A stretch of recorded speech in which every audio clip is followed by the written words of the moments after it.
Here we have a new 2024 Cadillac CT5-V series. This comes in Summit White, and then we have jet black with jet black accented leatherette interior. And the powertrain consists of a 3-liter twin turbocharged V6 engine. That's made it to a 10-speed automatic transmission. And I believe this is actually the 20th year of Cadillac's V series, so you kind of get a few commemorative badges and accents throughout, which I'll show you. But to the front end here, we do get the LED headlamps, LED signature lights. Love the black mesh grille.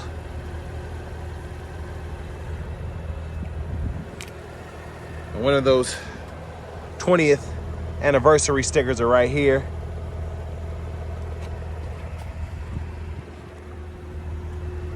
And then over here to the wheels, these are 19s. And I'll show you all the specs on them when I go to the window sticker. Where we get passive keyless entry on the front doors. Love the carbon fiber there. Power door lock controls. We have one-touch automatic up and down windows on all 4 doors.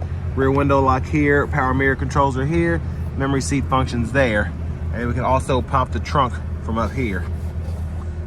15-speaker Bose Performance Series sound system, which sounds incredible. And then the release for the hood right there. Electronic parking brake, press to engage, hit the brake, press it again to disengage. Power tilt and telescoping steering wheel. And then here's our, I believe it's an 18-way power driver's seat with 4-way power lumbar support. And then we also have manual thigh support right there. But love the accents, love the red seat belts as well. But I have that seat up front adjusted for someone of my size, being 6'3" with longer legs. So let's look at this room here.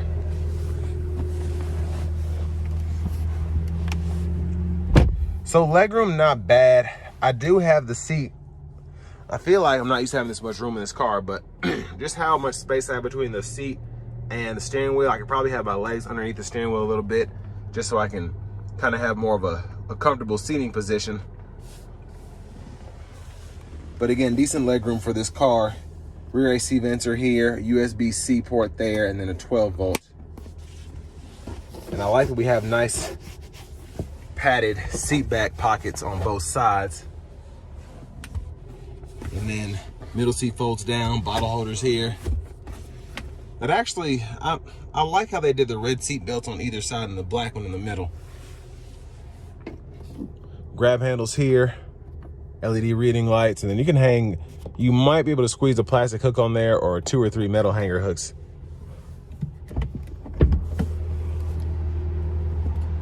And there's a quick look of the sunroof. You get that ultra view sunroof, so 2 panels there, and that's how it looks when those are shut.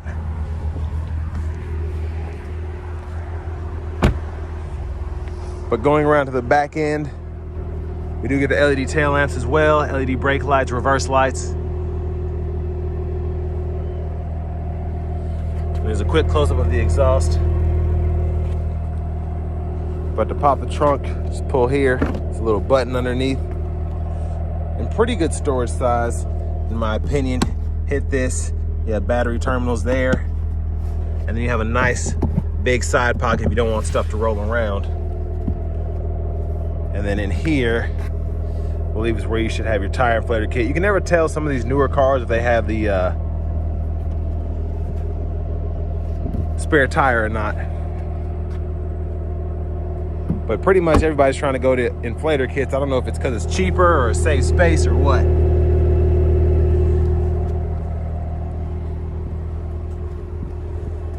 But to the fuel filler, you definitely want to make sure you run premium in here.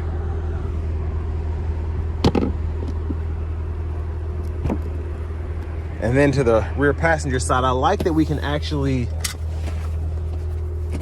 pull the seat from up front here instead of having to pull a latch for the back. And you can fold that flat there and run longer objects that way. And then if you need to put a rear-facing car seat, there are your anchors down below.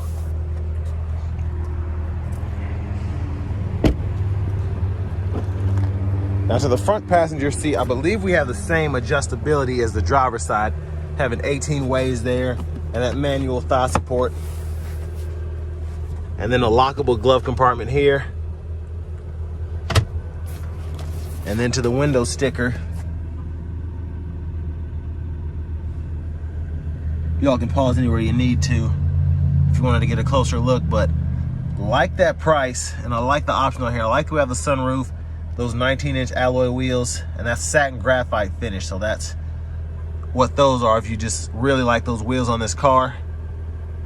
But there's a full view of the window sticker. But again, love that price. I mean, you get the magnetic ride control. Of course, the powertrain's a big plus. It's not a black wing, but you save not having to pay double when you just go with the twin turbo V6. And there's the engine bay there. And I just like how all of that's set up. It looks very menacing.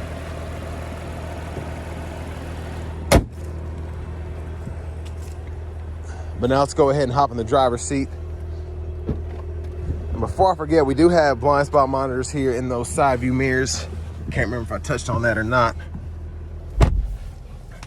But as you can see, yeah, my legs are right underneath the steering wheel, but good space here. It is leather wrapped here, and we can heat by hitting that button right in there. So we'll get back to this in a moment, but there's the horn.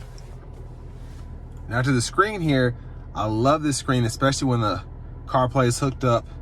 We get AM, FM, XM along with Bluetooth. And then again, wireless Apple CarPlay, Android Auto compatibility. It's great to have. And then we do have dual zone automatic climate control, so we can control it either from the screen here or from the buttons down here below. And then we have 3-stage heated seats for the driver, front passenger. There's our lane keep assist with lane departure, parking sensors, and then that's how we get the hazards on. Wireless charging pad is here. We have several drive modes, so Tour, My Mode, Snow and Ice Track, then we do have a Sport mode. And then all of that kind of shows you how things change as you go through the settings there. So pretty neat. And then you also have a V mode. So you hit that button on the steering wheel, and then you can actually go in there and edit how you want that to be set up.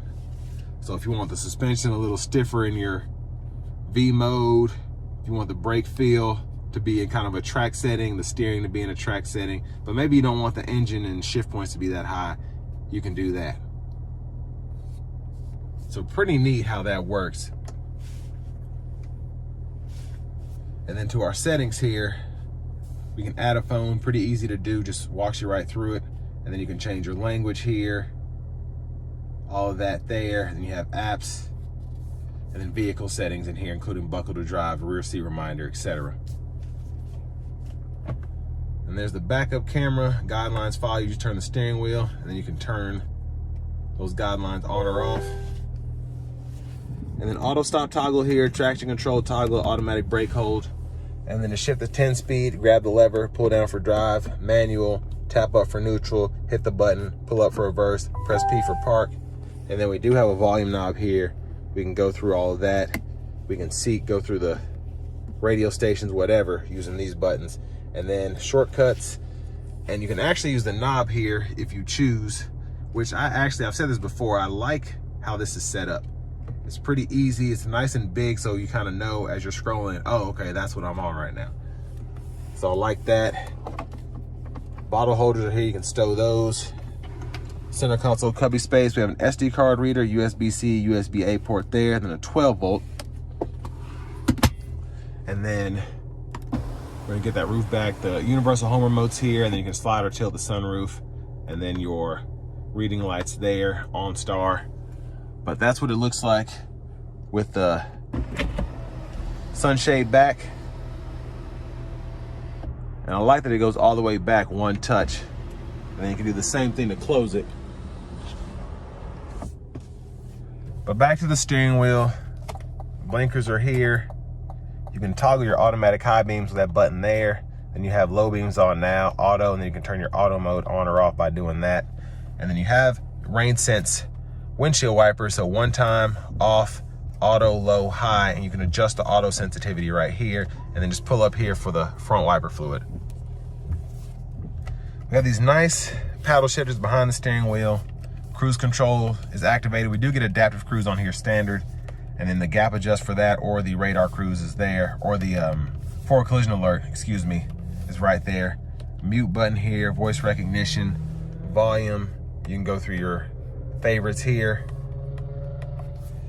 And then you can use this to go through the middle part of the gauge cluster, whether it's through the performance options, your standard info, music, all that. You can see so much on here.